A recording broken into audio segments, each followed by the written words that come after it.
Lugar na nagligtas ng mga ibon sa dado. Alamada Compose by Show by Blow.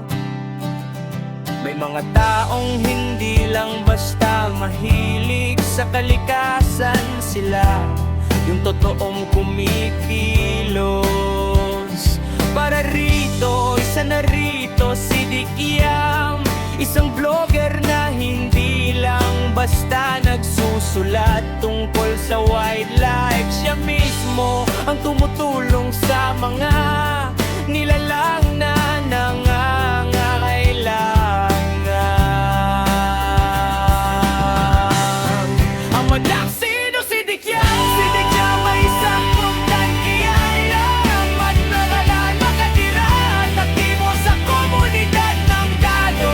Alamada, sa unang tingin parang normal lang siyang vlogger na nagpo-post ng mga trado at nature footage.